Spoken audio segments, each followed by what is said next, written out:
വൻ ഭൂരിപക്ഷത്തിനാണ് പൊന്നാനി സീറ്റും UDF നിലനിർത്തിയത്.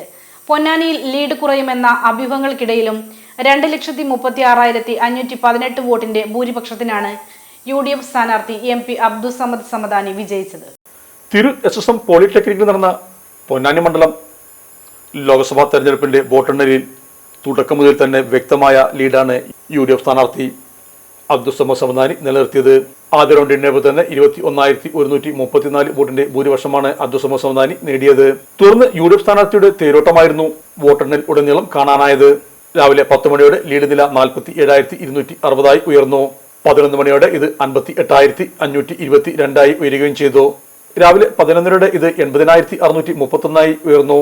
വോട്ടെണ്ണൽ അവസാന ഘട്ടത്തിൽ എത്തിയപ്പോഴേക്കും 2,36,518 വോട്ടിന്റെ ഭൂരിപക്ഷമാണ് അബ്ദുസമദ് സമദാനിക്ക് ലഭിച്ചത്.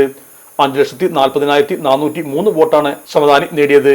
3,03,885 വോട്ട് CPM സ്ഥാനാർത്ഥി KM ഹംസയും NDA സ്ഥാനാർത്ഥി അഡ്വക്കേറ്റ് നിവേദിത 1,11,754 വോട്ടും നേടി. പൊന്നാനി മണ്ഡലത്തിലെയും അന്തിമ കണക്ക് ഇനിയും വരാനുണ്ട്. അന്തിമ കണക്ക് വരുന്നതോടെ സമദാനിയുടെ ലീഡ് ഇനിയും കൂടാനാണ് സാധ്യത.